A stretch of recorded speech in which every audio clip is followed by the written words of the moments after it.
This is A New Angle, a show about cool people doing awesome things in and around Montana.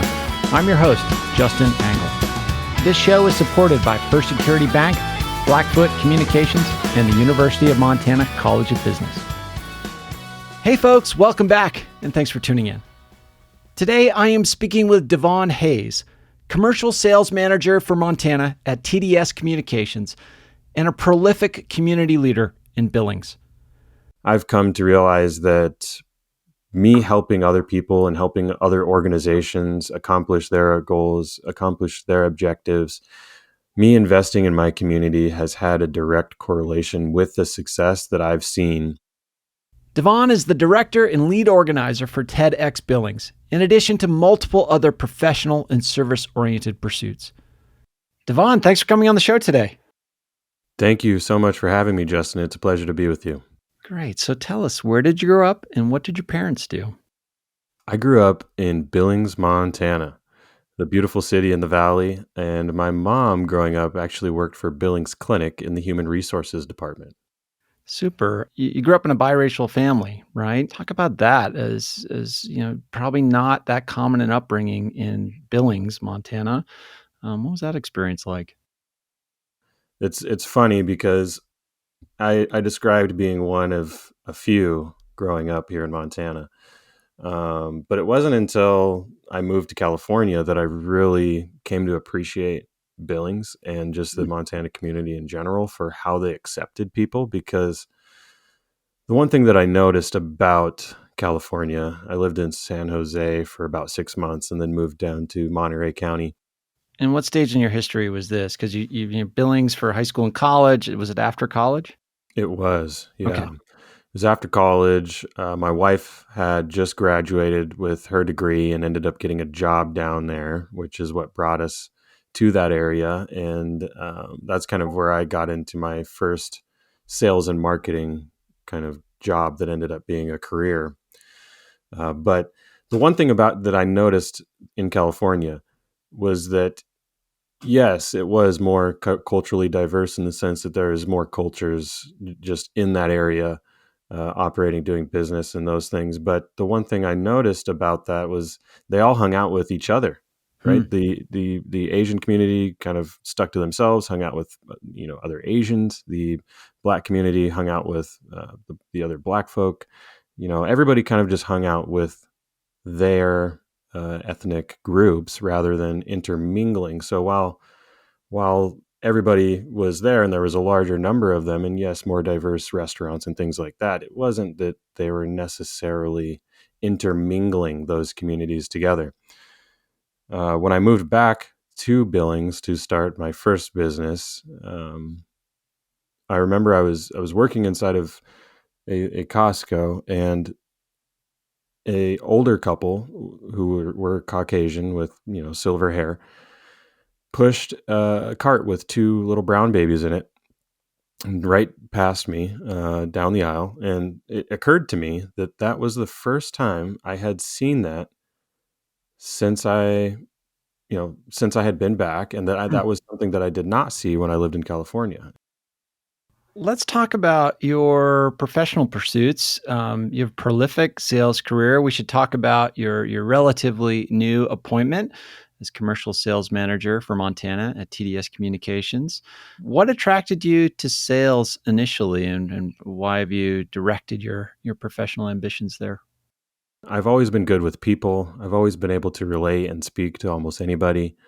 And I was always in sports, so I'm very competitive. And when I got out of college, and my wife landed her new job under her degree field out in California, I was simply just applying to positions to see what I could find. And I ended up applying to a sales and marketing role, getting hired in that role, and very quickly seeing success. And of course, in sales, if you've got a good sales job, you're making commission. Mm-hmm. And once you get a taste of sales in the aspect of making good commission while doing sales, it's hard to get away from that. And so I just found a job, was good at talking to people and building relationships, and found success early. And they had other opportunities that led me to stay with that company and ultimately relocate that business to Montana. Oftentimes with students, I find that sales is kind of a tough sell, right? That there's a bit of baggage associated with the term, stereotypes, and so forth. But it really can be a not only a wonderful career, but also critical to the organization. Without a sale, without a transaction, a business doesn't really exist. So Right. maybe take a moment to sort of sell the sales career as a thing. Really, we all do sales each and every day, whether it be the mom who is trying to uh, correlate the message to her children that they need to clean their rooms and they need to do X, Y, and Z in order to get X, Y, and Z out of it.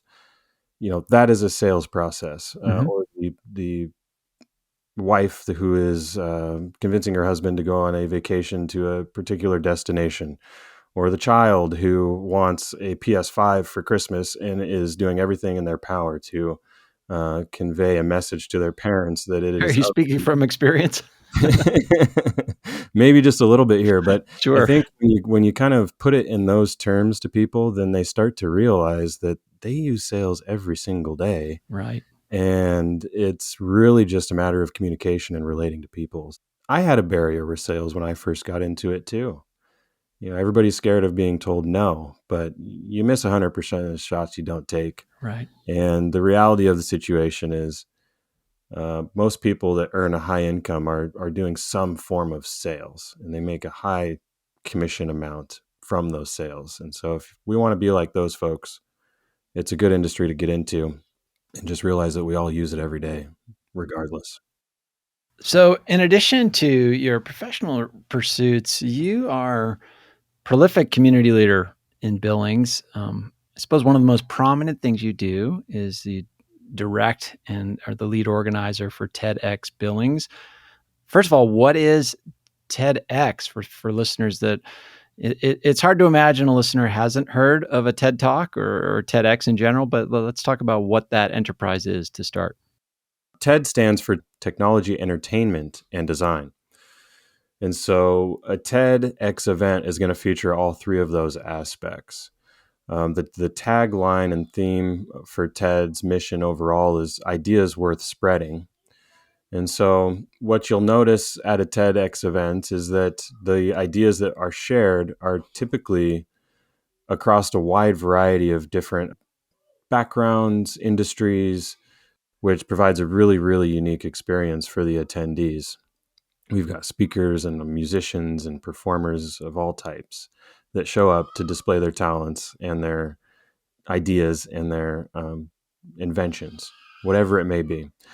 And at the root of it, we're featuring real people who are local to our region and our community and giving their voices a platform which is managed by TED and licensed by TED to broadcast their ideas through an event that we hold here locally, but then also we record those talks. Those talks get thrown on YouTube and highlight our community forever through the TEDx official YouTube channel, which is a really cool impact that TEDx event also has for the communities that we operate in. And when did TED get on your radar screen, and when did you start thinking it was the sort of thing that that should be brought to Billings? Well, I've consumed, gosh, probably at this point, thousands of TEDx talks and TED Talks. And so it's always been something that I've kind of sought out for information or just new perspectives or just cutting edge, thought provoking ideas. It's always been something that I've consumed. So I've always been aware of it in that sense. And then I heard one day that Bozeman was going to have a TEDx event. Mm-hmm. And of course, I got really curious on possibly attending that event and just kind of looking into what that would look like. But the more that I thought about attending the Bozeman event, the more curious I got as to why I had never heard that Billings was going to have a TEDx event. Okay. And I'm the guy that I don't just stop there. I keep looking. And so, of course, I stumble on some more information and find that the TEDx Billings license is available. Nobody's currently holding it. I find out all that it takes on the TED end of things to get the license. and decided to just post a Facebook post on my social media feed to see if anybody out there might want to help me bring TEDx back to Billings. I'm not the first person to bring it here. There was somebody that hosted a few events prior to me, but I posted the status. It turns out there was quite a few people that thought it would be a great idea and wanted to help. One person in particular, by the name of Gary Carson, reached out and said, "Hey, it's really funny you posted that status because Mark Donahue and I were just talking about this the other day, Hmm. and we think we should get together and see if this is something that is feasible for us to do."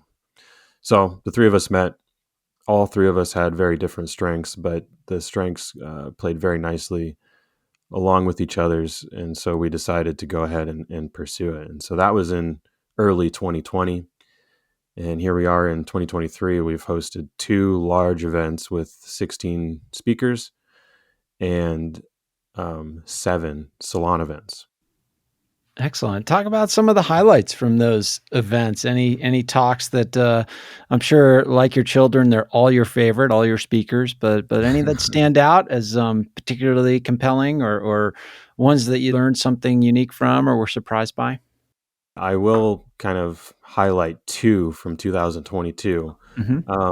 And really, I just highlight those 2 because they performed the best online, which is again redirecting that traffic and that pride on our within our communities, reverberating out on the online interwebs. But two talks. The first one would be the one by Tim Pollard. It's called "Why Communication Fails and How to Fix It." I firmly believe that that is a talk that every single person should watch, and probably watch a few times so they really grasp what he's going over there, because it's all about how to communicate better to ultimately see success in whatever you're trying to accomplish. Hmm. So I think that's a great one. That one was actually selected by TED and set aside and highlighted at a specific time on a specific date of their choosing that maximized its reach. They alerted all of their subscribers that this was a TEDx talk that they needed to listen to, and it actually ended up being the 51st most viewed TEDx talk of 2022. Oh, wow. So that one's actually on the homepage of our website, TEDxBillings.com. You can still check that one out there. The next one is called The Hopper Gobbler by Danny Ryris. That one's Okay. sitting just over 200,000 views. And in that talk, he poses the solution of directing our protein sources to grasshoppers and crickets, Hmm. and just talks about the benefits of that, and a planet partnership is how he kind of puts it. We'll be back to my conversation with Devon Hayes after this short break. A New Angle is supported by First Security Bank, Blackfoot Communications, and UM's College of Business. Access to capital, broadband, and education are 3 ingredients any community needs for success. Hello, this is Jeff Ament from Deaf Charlie, and you're listening to Justin Angle's A New Angle. Welcome back to A New Angle. I'm speaking with Devon Hayes about his community leadership in Billings. For somebody who hasn't been to a TED event, there is a great diversity in the sort of types of talks that you will encounter, the topics and backgrounds of the speakers. However, there is sort of a through line, the style of the talks. There's some degree of consistency across the style. What if somebody's interested in attending, what would you tell them they should expect? Expect to be in a room that feels electric, and it feels electric because of the ideas that are being shared and just the people that are in the room. The people that typically attend a TEDx event are all people that want to be part of their community. They're also people that are seeking a new understanding, a different understanding, a higher understanding of a certain topic, or just to be a better individual. And so that alone lends to our events just being really special, because typically there's a different crowd at each event, and all of them kind of have those same characteristics. Sure. above and beyond that, as far as presentations go, I mean, this year we had people talking about addiction and recovery, a best-selling author that actually has a really cool solution where he uses updated technology to reach people who in addiction and help them along their recovery path. That one was really impactful. We also had a gentleman who spoke about failure and how to overcome failure and ultimately achieve success. But the way he tells the story, it was done in such a dynamic way that I think that's going to make a really big impact. We also had a professor of rhetoric share how choosing mediocrity can sometimes alleviate stress and help Hmm. you ultimately progress to see success. But we also talked about cryptocurrency and the blockchain and the future of what that might look like for our community.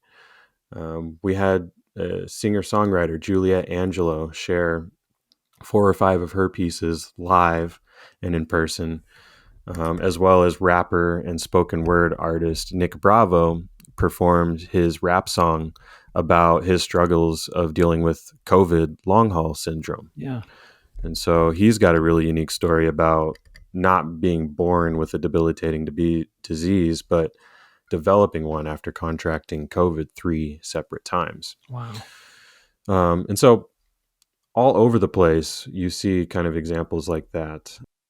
So we're living in a time where, story is so prominent. So many of us have social media feeds, and there's so many ways we can distribute our own stories or the stories of others. There's some live storytelling platforms. There's a program called Tell Us Something here in Missoula. That's a quarterly program, and it sells out the Wilma every time. If somebody's interested in telling a story that they have a story to tell, or they have an idea that they think is worth sharing, how would you sort of pitch TED, or how would you help them understand if TEDx Billings is maybe an outlet they should consider? First thing is, I think, is that somebody's got to be ready for it. You have to be internally ready for it end up being successful. But the one thing I'll also say is that everybody has a story, everybody has a message, everybody has something to say that somebody out there will resonate with. And if you can find the courage within yourself to stand up on that stage and share your story, and ultimately have that story captured and thrown online, there will be people out there who will resonate with that story. And you just don't know what impact it's going to have on their life. So why not share your message on the TEDx stage? Just put yourself out there and see what happens. Yeah. Right? That's, I think, the biggest thing most people fail to do. They tell themselves one reason or another of why they shouldn't do it, and they settle on that when really we should just try as many things as possible and just know that you are worthy. You do have a story, and somebody out there is going to resonate with it. I love it. And speaking of just trying and doing as many things as possible, I mean, when it comes to community service, you seem to be somebody who says yes to a lot of things, actively involved in United Way, serve Billings in a variety of ways, coach your kids' sports teams. Talk about your service orientation and why that's so important to you.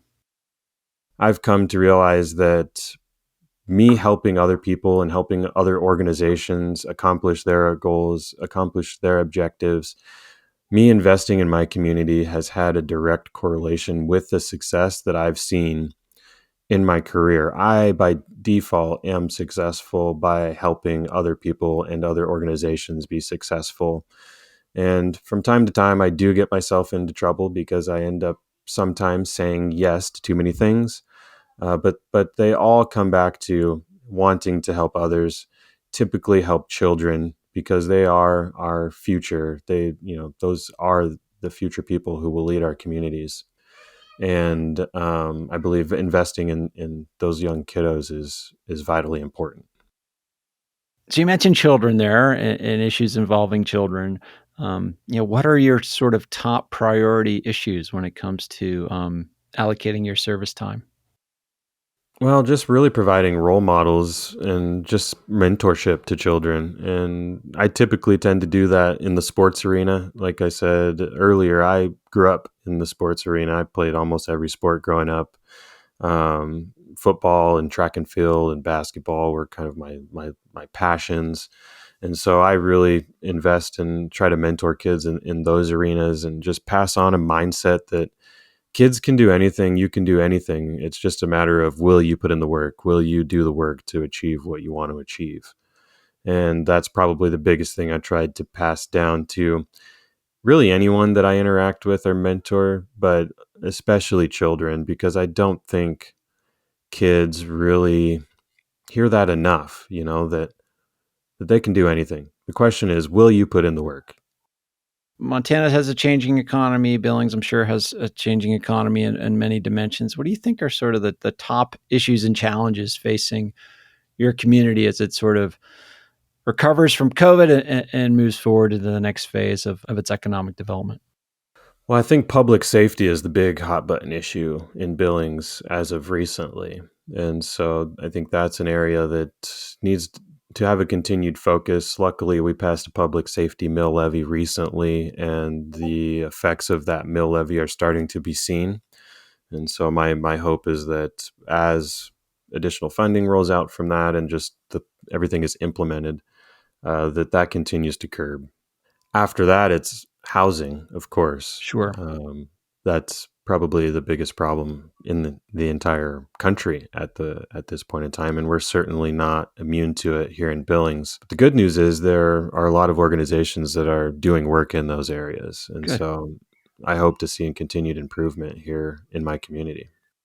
A couple more topics I'd like to hit in the time we have remaining. It sounds like you are a cryptocurrency enthusiast. Talk about that space and the space it occupies in your life. Cryptocurrency is just, I think it's almost like the next frontier in my mind. Okay. I think something that's going to be around for a long time, something that is useful. There's countless different use cases that are involved with it. But there's a lot of complexities and there's a lot of things that still need to be figured out as far as regulations and just all of that. I just think that there's going to be a lot of transparency that we can bring to the way that finances and just different things happen when we can combine those with blockchain and a proof of Sure. stake mechanism. Yeah, you mentioned use cases a moment ago. Like what are some of the most compelling use cases to you? Well, you've got blockchains that do similar things to like a Google Drive. I would compare it to like Google Drive, different storage solutions that are on a blockchain. Okay. Except for with Google Drive, you don't always see who made a change unless you're viewing the page in real time. You can see who made the changes. With a blockchain, there's a note of each transaction that happens, and there's a signature on each transaction. So it just provides more transparency when sharing and exchanging data. So there's storage applications out there that do that. There's also different ways to utilize smart contracts to just optimize different processes and workflows. There's a blockchain called VeChain that actually primarily focuses in that realm of just speeding up workflows, and they do a lot of stuff in distribution over in China to optimize workflows. So I think that there's just a lot to learn. I'm not an expert by any means, but I am somebody who invests and is constantly absorbing information from that space. And I just think that with the amount of activity that's happening there, we'd be foolish not to pay attention. Yeah, I think the same applies to, some of these new or relatively new artificial intelligence tools. Like these are important developments, and it's important I think it's critical for all of us to have some degree of fluency Right. with these tools, resources, technologies, however you want to describe them. Well, the ease of crypto, once people understand it, I think is very appealing. Today when you're just talking about making a transaction across countries, that can be pretty cumbersome. Yeah. right? But when using cryptocurrencies, all you need is that you both have a wallet that accepts the currency that you're sending, and you just send it over the blockchain, and it's in the person's hands within seconds. So even just in simple exchanges of money between people, person to person or company to company, I think even just that is a huge use case. But there's so much to talk about. My mind kind of raced when you asked that question because there's just so much. But I'm excited to see kind of where that goes. And AI is another big one that I think is another next frontier, and one that I am definitely paying attention to. I actually utilize AI quite a bit. Nice. For your writing, for search, for how are you using it? Gosh, I kind of use it for everything, to be Yeah. honest. I have found that it has made my life exponentially easier just in gathering information, Mhm. in analyzing information or summarizing information, or just providing different tips, tricks, just different ways to think about something, because you can literally talk to it like a human being Yeah. and Yeah. almost have a conversation with it back and forth, and just kind of go through a thought process. And the more you utilize it, the more you start to realize how effective it makes you. And I've just found myself finding new ways to use it to accomplish other things, or just compile information for me so that I can digest it more quickly.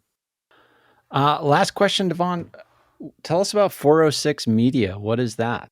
So 406 Media right now is an Instagram account that I manage that features my life, dad life content, along with local restaurants, destinations, events, just different things going on in my community and around the state. It's kind of molded itself over the years. It initially started as a digital advertising agency, and then I turned it into kind of a social media agency, and now it's just Devon and me sharing my love for my state, and just helping connect people to things that are happening in my state and in my community. Because here in Montana, we do a really good job of hiding the cool things. Yeah. And I think that we should maybe just share those a little bit more. I love it. It's a wonderful feed. I encourage listeners to check it out. Devon, I just so appreciate learning more about you and your work and all the things you do to invest and grow your community. Thanks so much for sharing some of your story with us today. Justin, it's been a pleasure. I appreciate the invite. Thank you very much. Thanks for listening to A New Angle. We really appreciate it. And we're coming to you from Studio 49. Generous gift from UM alums Michelle and Lauren Hansen. A New Angle is presented by First Security Bank, Blackfoot Communications, and the University of Montana College of Business, with additional support from Consolidated Electrical Distributors, Drum Coffee, and Montana Public Radio.